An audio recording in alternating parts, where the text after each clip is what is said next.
You are welcome to the expert-led sessions by the Office of the Prime Minister.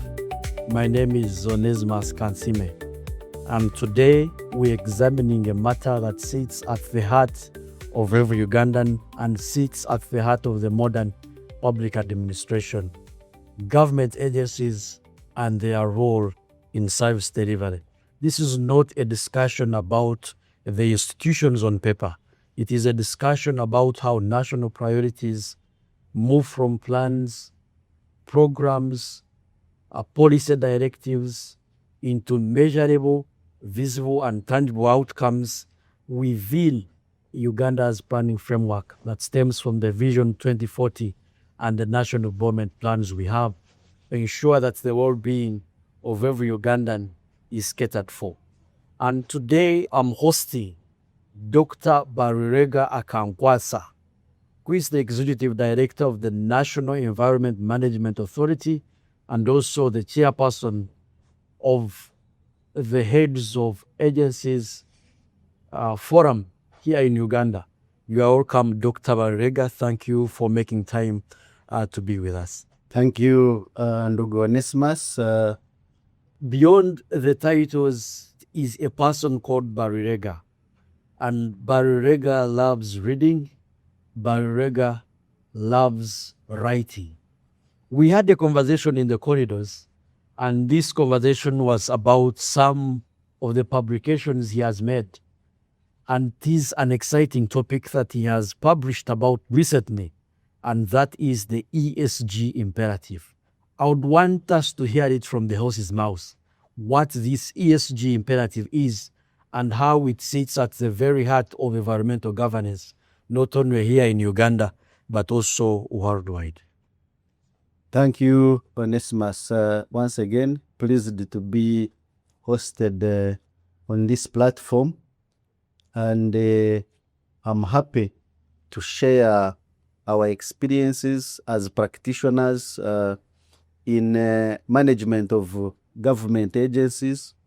But as you've said, at the heart of governance now, globally, is the question of sustainability. Sustainability of entities, sustainability of enterprises, sustainability of infrastructure, sustainability of development. And at the heart of sustainable development is the new imperative, which we call ESG. E for environment, S for social, and G for governance. Now, to be sustainable, you must address the three dimensions collectively. You must, in whatever you are doing, be it administration of a government agency, be it administration of a ministry, be it administration of a corporation, be administration of an enterprise, a manufacturing enterprise, any business, agriculture, tourism, oil and gas, infrastructure development, name it. You must balance the three P's which sit at the heart of ESG. The P of people, the P of the planet, and the P of the profit for those who are in profit-making organizations. So you are not going to make the profit at the expense of the planet and the people. So that's the ESG. In brief, to be a sustainable entity, to be a sustainable enterprise, you must ensure that your productivity or your activities address concerns of environment, concerns of governance.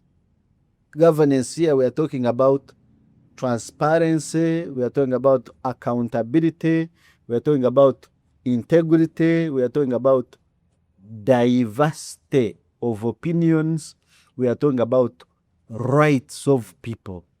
And then we have the social element. The social element, we are looking basically at the social license to operate. If you are operating in a society, you must get acceptance of the people to operate in that society. How do you get it? By addressing the social concerns of that society and integrating them in your day-to-day operations. If you are an enterprise or a manufacturer, for example, we have grown up calling it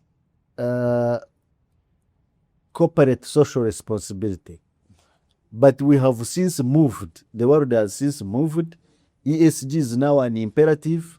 In certain jurisdictions, it is now already a mandatory requirement, and it is monitored. It has reporting requirements. You must address the social factors that are influenced by your operations.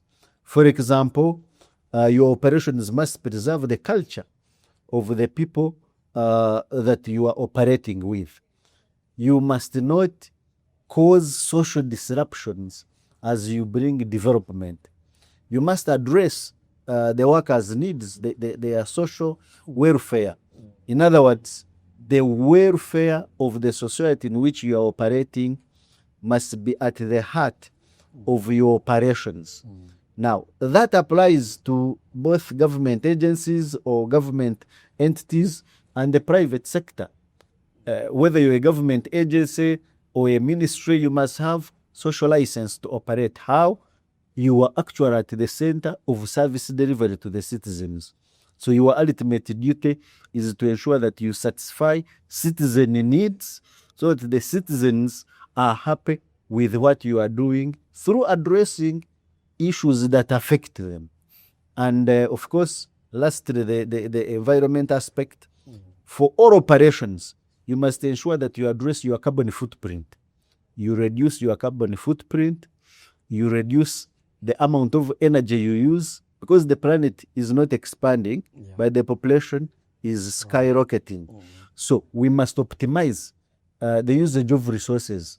Why should you leave a running tap when you can close it? Why should you leave a bulb lighting when you can actually close it?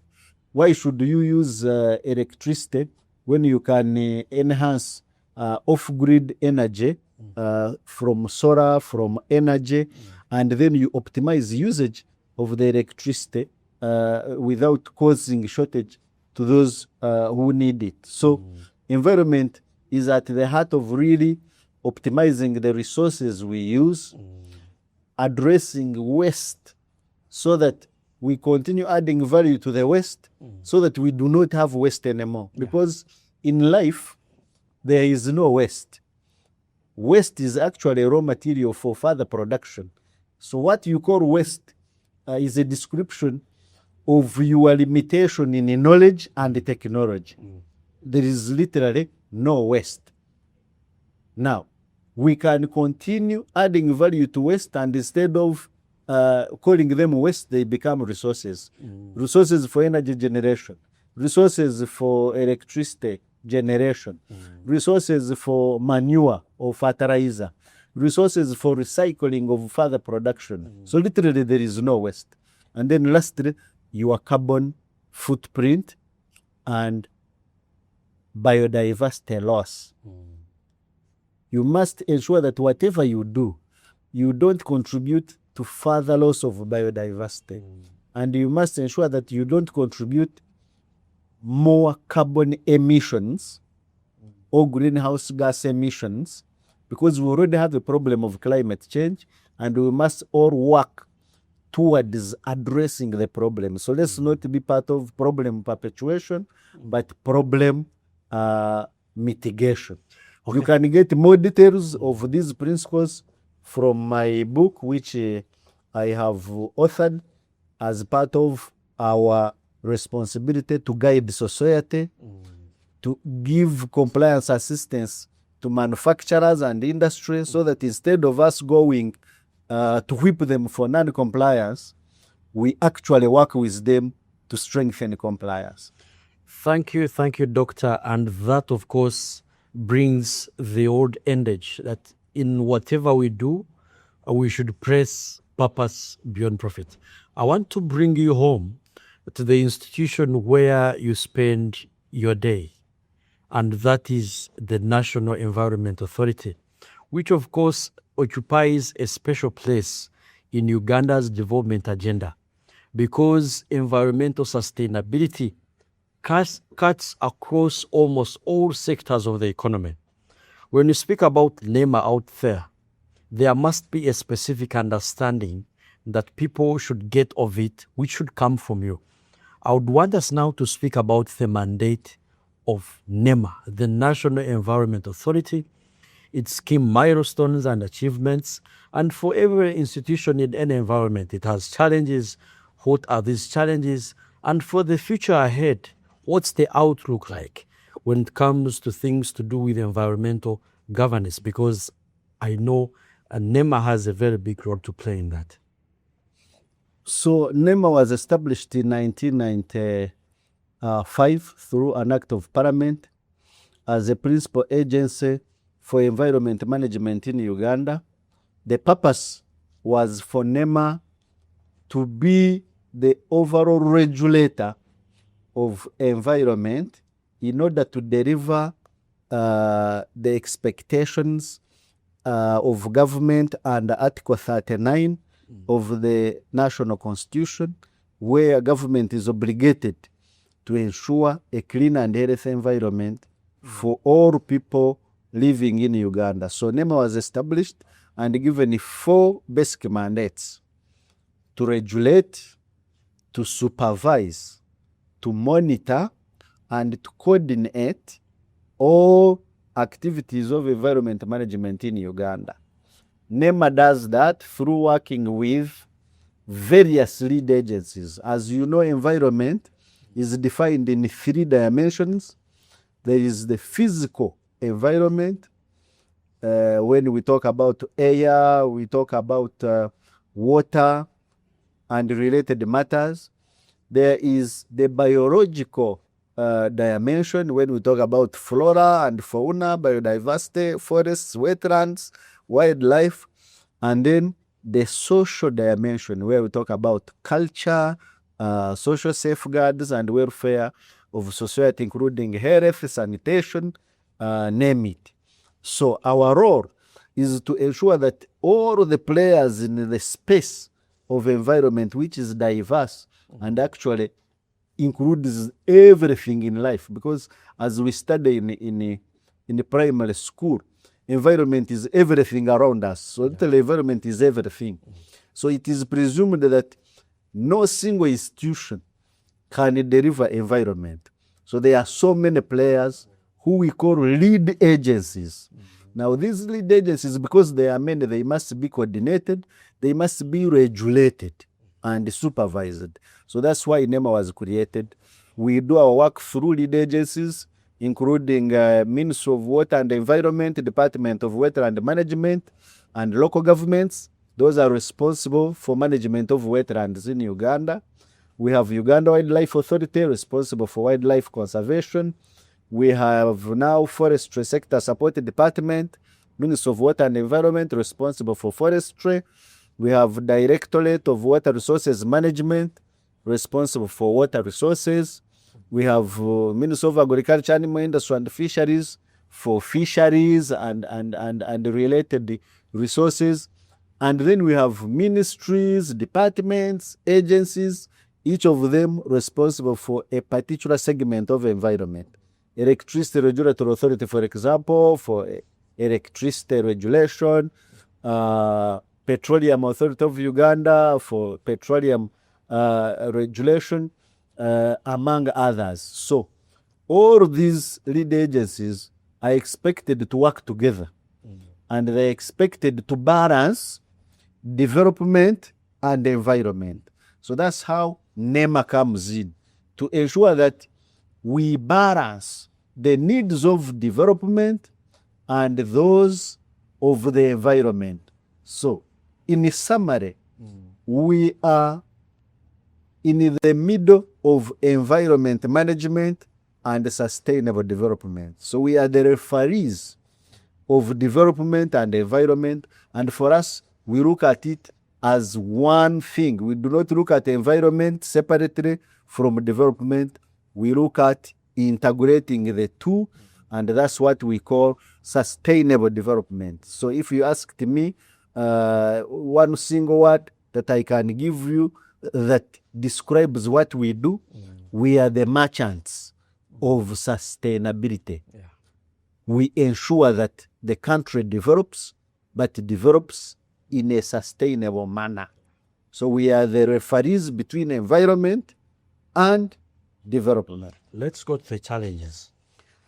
Like any other government or public entity, there are always obstacles. But before I go into obstacles, I should enumerate what we've been able to accomplish as NEMA. NEMA has undergone a lot of transformation from when it was started to date. It started as a very small, lean institution in 1995. And within the last 5 years, we've seen the population of staff structure growing from 131 to now 500, of which 288 are now filled. So we've moved a long way, but the journey is still too long. We've automated all our regulatory business processes. You are able now to apply online for a certificate of environment and social impact assessment. You are able to submit your environment audit online.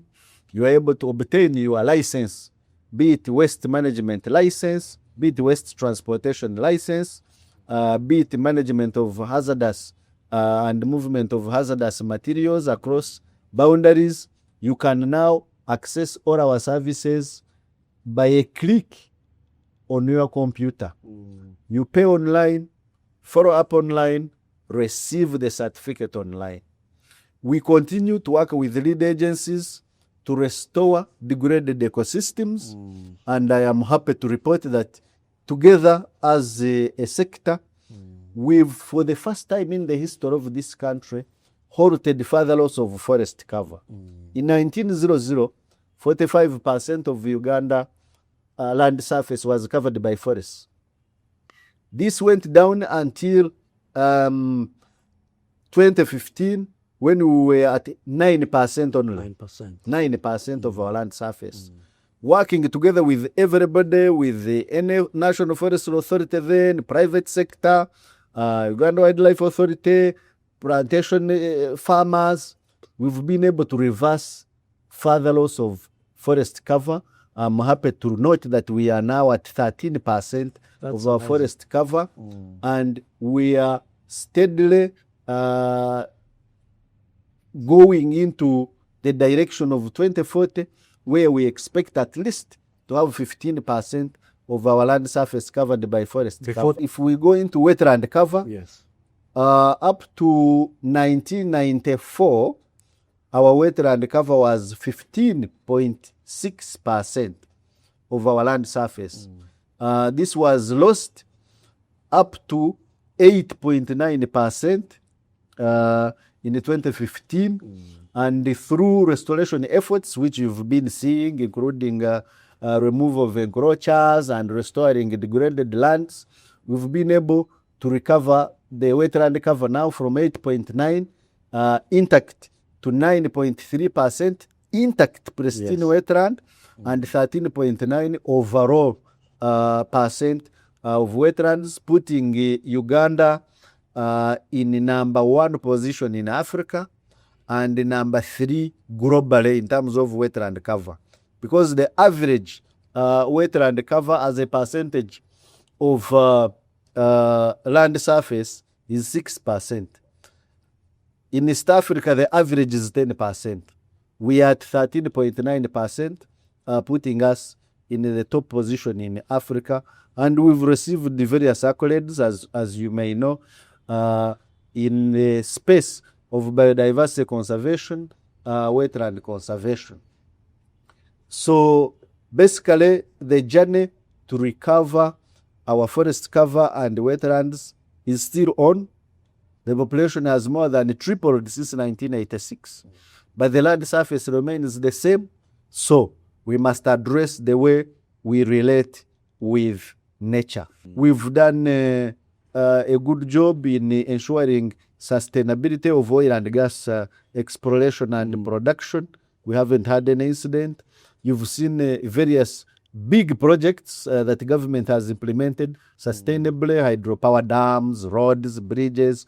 All those have received the guidance and assessment from the National Environment Authority to ensure their sustainability. Challenges, like any other public entity, resources are always constrained.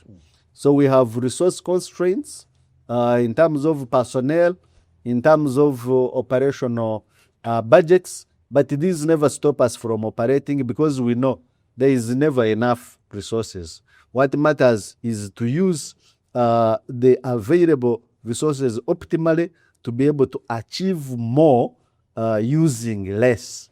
But we have high population explosion as a very, very big problem because it puts pressure on limited resources. We have a lot of apathy in the population, where the population prefer to separate environment and sustainability from development. They focus only on the profit side and forget the planet and the people side. So we still need to raise more awareness. We still need to continuously change the mindset of our people to think sustainability, to think sustainable development instead of separating the two. And do the same. And do the same. Yeah. We now go to the future outlook of NEMA towards having a future of environmental governance in our country.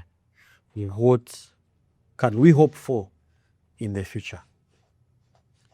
Government has set a tenfold growth strategy for the country, and critical sectors have been identified to take us there, which are ATMs, as you've heard, agriculture, tourism, minerals, including oil and gas, science, technology, and innovation, including ICT. Yes. Our position as NEMA is to ensure that we catalyze these to become sustainable, to guide them, so that as we advance in the tenfold growth strategy, we do not deplete our natural resource base, we do not pollute our rivers and lakes, we do not reduce our forest cover and wetland cover, we restore all the degraded ecosystems, working with relevant lead agencies, empowering local governments and other lead agencies to sustainably manage waste and turn waste into value. So our next 5 years is geared towards restoring our ecosystems, is geared towards ensuring sustainable transformation of our society through effective guidance of the ATMs, ensuring that all development impacts are assessed and appropriate mitigation measures prescribed, so that government, so that the private sector, the civil society, the whole nation as a whole moves in a sustainable development path. And we shall do this through continuous capacity development of our people, through acquisition of appropriate environment management and monitoring technologies. We should be able to sit here and know what's happening in the Albertine Graben in real time using remote sensing and GIS technologies, which is now very possible. We shall continue to raise awareness of our people so that they actively participate in environment management, not as observers, but as active players. Because as you know, Article 17 of our national constitution requires that every citizen has a duty to create and protect a clean and healthy environment. Government has a duty to ensure it, but the citizen has a duty to create it. True. So you must not wait for government to clean your compound. You must not wait for government to practice climate smart agriculture. It starts with you, it starts with me at individual level and collectively. That's how government can achieve sustainability. So NEMA, as the overall regulator, we shall remain steadfast in mobilizing the citizens and changing their mindset so that they are active participants in advancing sustainability, not as observers, but as the actual change agents. That reminds me of the motto, we hope for the future. And listening to you, it is evident that NEMA's work requires a delicate balance between regulation, coordination, technical expertise, and responsiveness to citizens and stakeholders.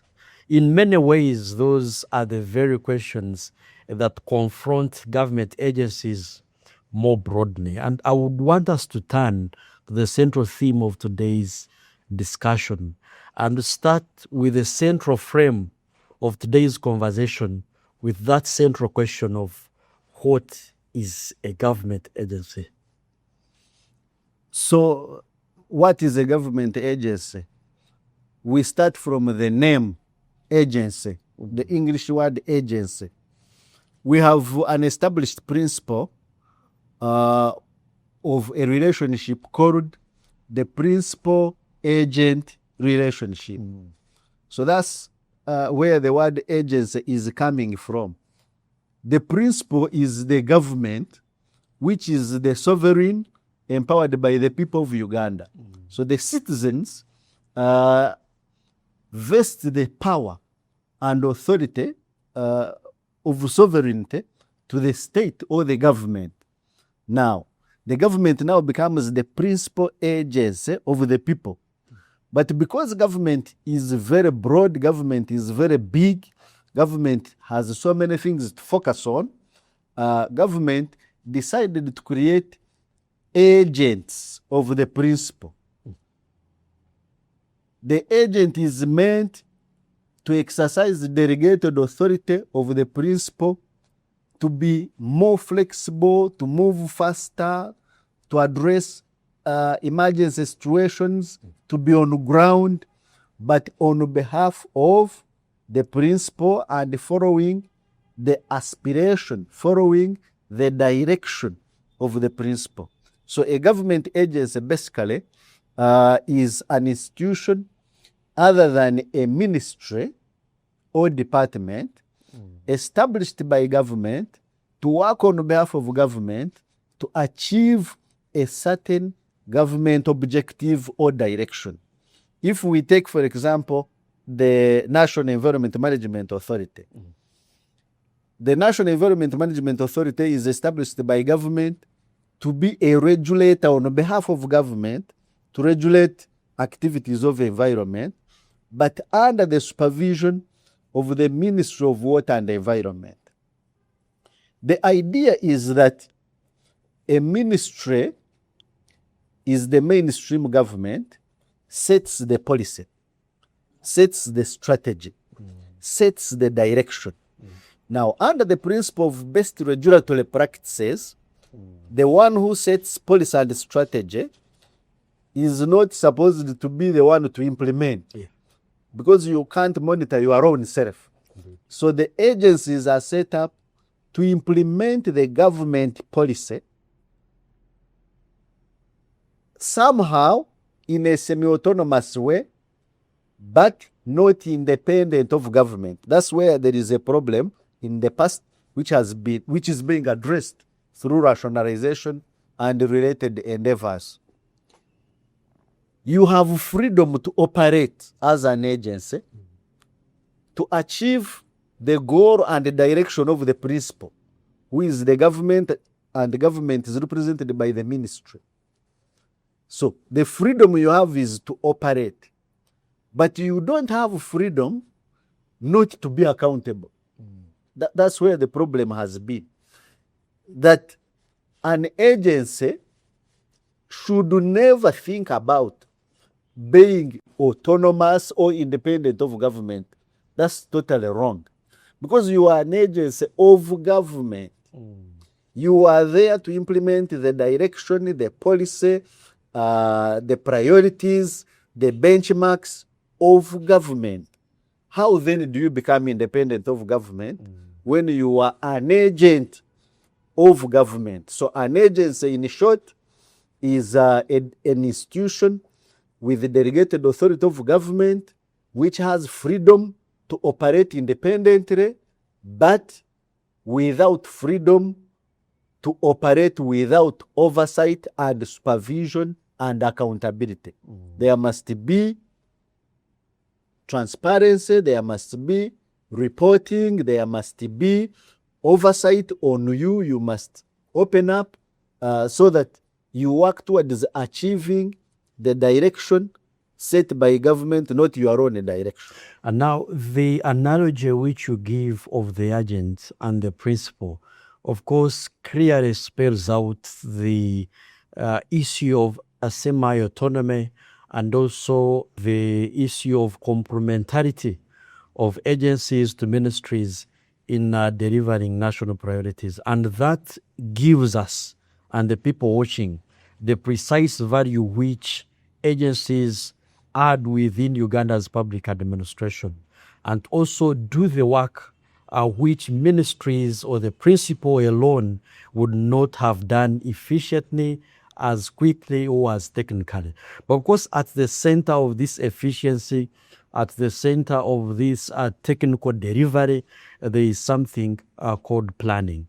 And of course, Uganda's planning chain, which runs from Vision 2040 to the NDP IV, to the PAPs, the MDS strategic plans, to the local government plans, would want to know at which point in this chain of planning do agencies add the greatest value, and at what point do coordination gaps most often exist that we need to handle?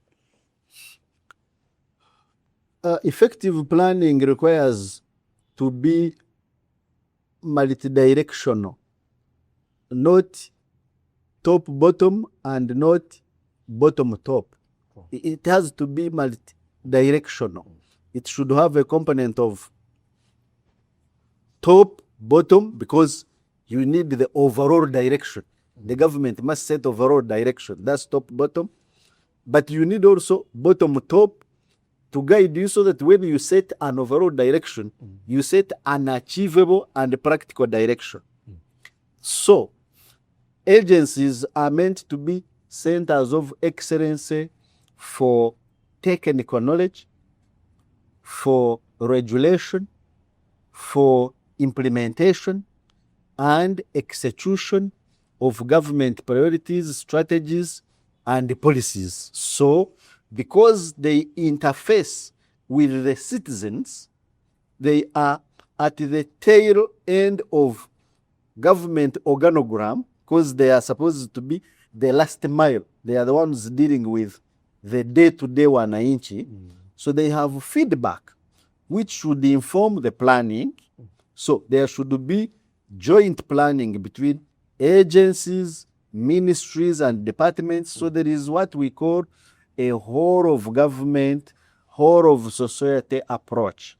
So planning should be consultative and informed by feedback from the ground where these agencies are, without losing the need for government to set direction. Because government must decide that from now in 5 years we must reach that direction. After agreeing together, then the agencies must come and devise means to execute what government has said. If government has said we must run 5 kilometers in the direction of Ginger, the agency must look out for the most efficient, the most cost-effective, and the most proper mechanism to get there. Is it a bicycle? Is it a car? Is it a plane? Is it a drone? That's now execution. But you are executing an already set direction of government. So agencies must participate in planning, but at the end of it all, they must deliver they must be the delivery agents of government policy. Yeah. In this discussion, there are a number of things that come up, but I would want to zero down to the aspect of autonomy and accountability, because we know that autonomy without accountability can weaken government. In practical terms, we need to strike a balance and decide which decisions can be taken by whole of government, and also what decisions should agencies be trusted to make more efficiently, flexibly, in the interest of timeliness and outcomes. But of course, when we talk about agencies, the ecosystem of agencies, an agency cannot succeed if it is operating as an island, or if it is operating as an institution without complementarity of the environment around it. And on that, I want to bring us to the discussion about the forum of the heads of government agencies, one which brings the government agencies together for them to work together, for them to learn from each other, for them to be coherent to the mainstream, and also do corrective accountability. As the chairperson of the heads of government agencies, how do we ensure that that happens, that they are coherent, there is peer learning, and there is corrective accountability by the agencies? For quite some time now, from the days of structural adjustment programs where agencyfication, first of all, was reduced, and then later on it cropped up again. What you are raising became a real problem, that agencies were being formed, many of them, quite a number of them, but they were not effectively supervised, and they were not well coordinated. So we had a lot of agencies presuming that they are autonomous of government, and they became mini governments. Of course, that weakens governance, and that weakens government, and eventually oversight is lost, and when oversight is lost, service delivery is compromised. So I want to salute the new thinking now of mainstreaming government agencies so that they are effectively coordinated, they are mobilized to play along the government, ministries and departments, so that we truly achieve the MDA approach. That ministries set policies, set strategies, departments also formulate policies within ministries, and then agencies implement these policies and strategies on behalf of government. So if you do not supervise them, it becomes a problem. So that's what we had. But this forum is coming to mitigate that gap. And I want to salute the new thinking. I want to salute the cabinet secretary and head of government service for bringing this discussion and for babysitting the forum, by the way, and establishing a dedicated office for performance, which is spearheading effective coordination and supervision of government agencies. You see, a government agency must have freedom to operate, but not freedom from oversight. That's very, very important. You have freedom to operate. In other words, you are allowed to do work in a technical and uninfluenced manner. And in fact, that's why agencies were created. Agencyfication started in the US many, many years ago. then later on in the UK, many years ago. The purpose was to insulate service delivery from direct politics, so that the politics comes through policy and strategy. And once you've set the direction, you cushion that politics now from service delivery, so that you have freedom to operate in a stable and foreseen environment. That's why agencies were created in Europe and Americas, to shield them from day-to-day politics, so that they focus on service delivery, but in line with what strategy, what policy has been set by the government, which is the principle. So in the forum, there are so many benefits we are getting now. One of them is peer learning. For a long time, we didn't know each other as agencies. We would also meet each other on government functions, on events, but we were not talking as agencies. So the forum brought us together, so we are able to learn from each other. What is happening in national water that I can benchmark? What is happening in NITAU? What is happening in Uganda Wildlife Authority? What's happening in Uganda Revenue Authority that I can copy? So peer learning. 2, coordination. Because quite often, some of the challenges affecting agencies are cross-cutting.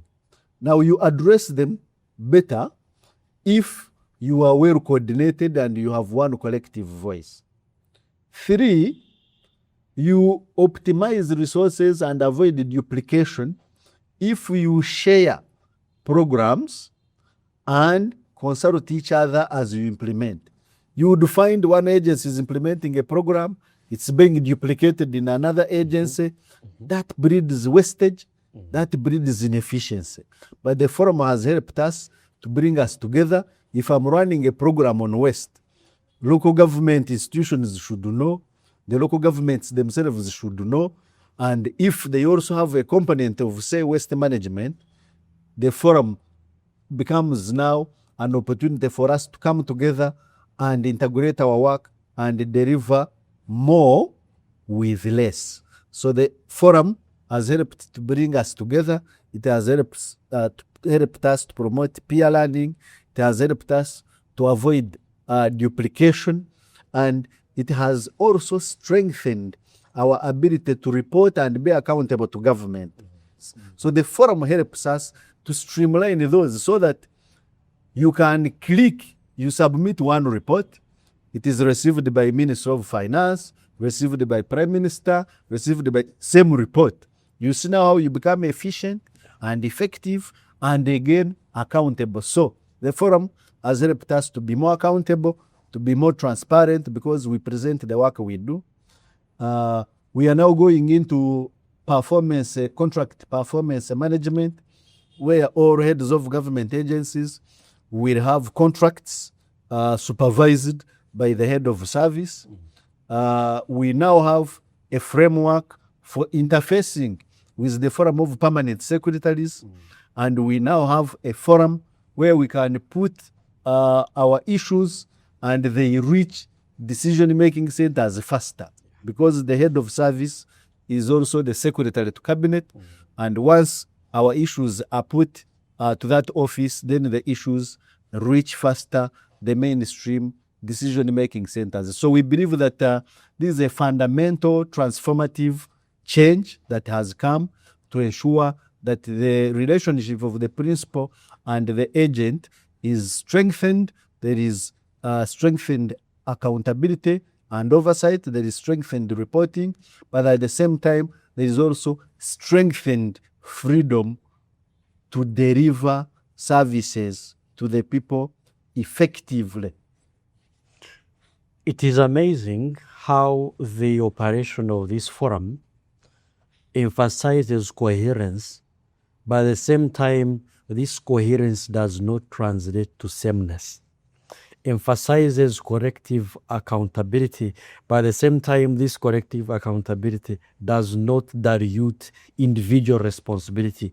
And for me, that is a good coordination story, but would want to test this story against the operational reality.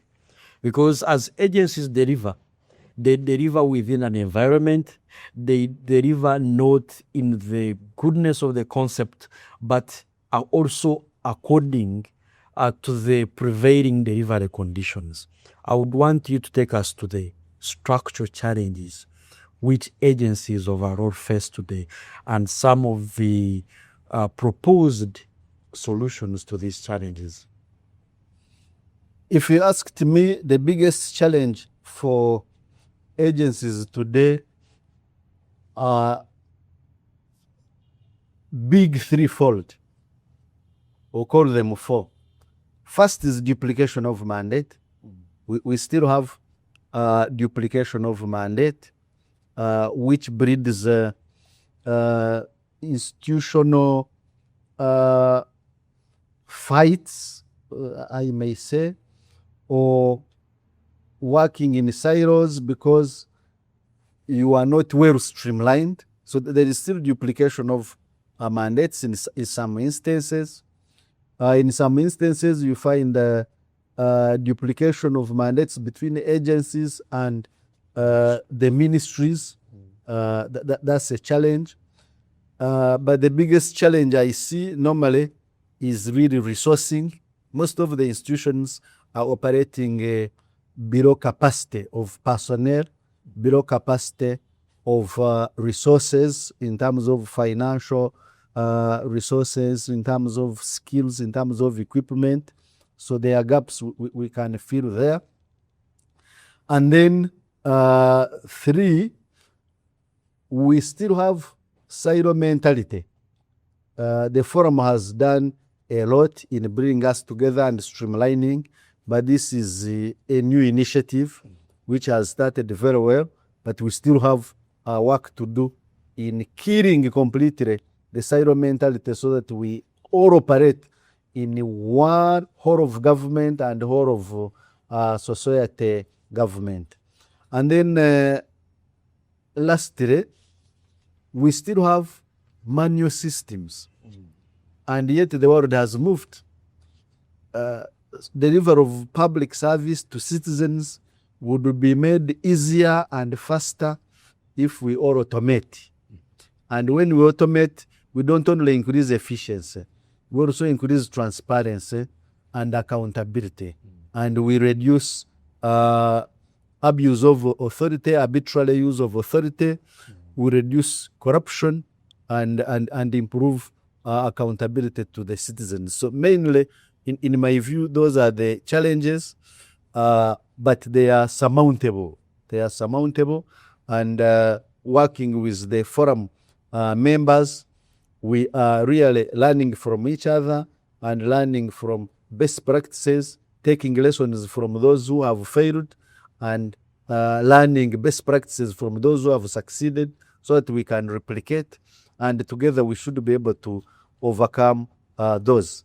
The duplication of mandate is being handled through rationalization. As you know, government is almost at the tail end of rationalization, and we believe that at the end of the rationalization exercise, we should have reduced or no duplication of mandate. We should no longer have working in silos because we now have effective coordination center. The forum and the office of the head of service is addressing the issue of coordination. The Prime Minister's office is also coordinating us so that we move together. Joint planning now, using the NDP approach of program-based budgeting, has really tremendously reduced silo planning, silo budgeting, because you sit in a program, all of you who impact or are impacted by a program, you sit and budget together. So structurally, this issue of silo mentality is also being addressed. Resourcing is increasingly being addressed as the economy improves. Resourcing also improves, but we must also learn to do more with less through optimization and strengthening of efficiency and effectiveness removing leakages, closing all the leakage gaps, but also operating in a sustainable manner. Why should you print in the 21st century? Why should you be printing? That's money that can be saved. You are not only saving government money, you're also saving environment. Why shouldn't government vehicles all be made by Chira Motor Corporation so that we are driving EV vehicles? One, you support a government corporation. Two, you are supporting environment. You are walking the talk. You are addressing the planet and the people. You are reducing emissions. This is possible, and we should embrace it. So we must learn to operate with less and achieve more. And those are some of the reforms that we can undertake. The good news is when you address efficiency, environment benefits often. When you address sustainability, you become more efficient and you operate and achieve more with less. So we must continue to promote sustainability. We must continue to promote efficiency and transparency. We must fight and defeat leakages and corruption so that the resources that government has can be deployed to addressing issues of the wananchi. A good story is framed at the start of the journey, but at the end of the journey, we can write that story. Our journey of the NDP IV ends in 2030. If you and I reconvened at the end of the NDP IV period, what 3 signs would convince you that Uganda's agencies have become more coherent, more accountable, and more citizen-facing than they are today? 3 things. 1, I want to see agencies and ministries effectively delivering together. Where a policy is made, a strategy is made, and it is delivered and feedback is given in a seamless process.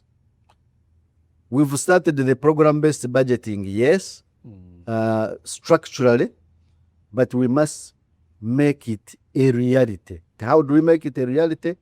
Resource flow must align to priorities identified and set by the programs.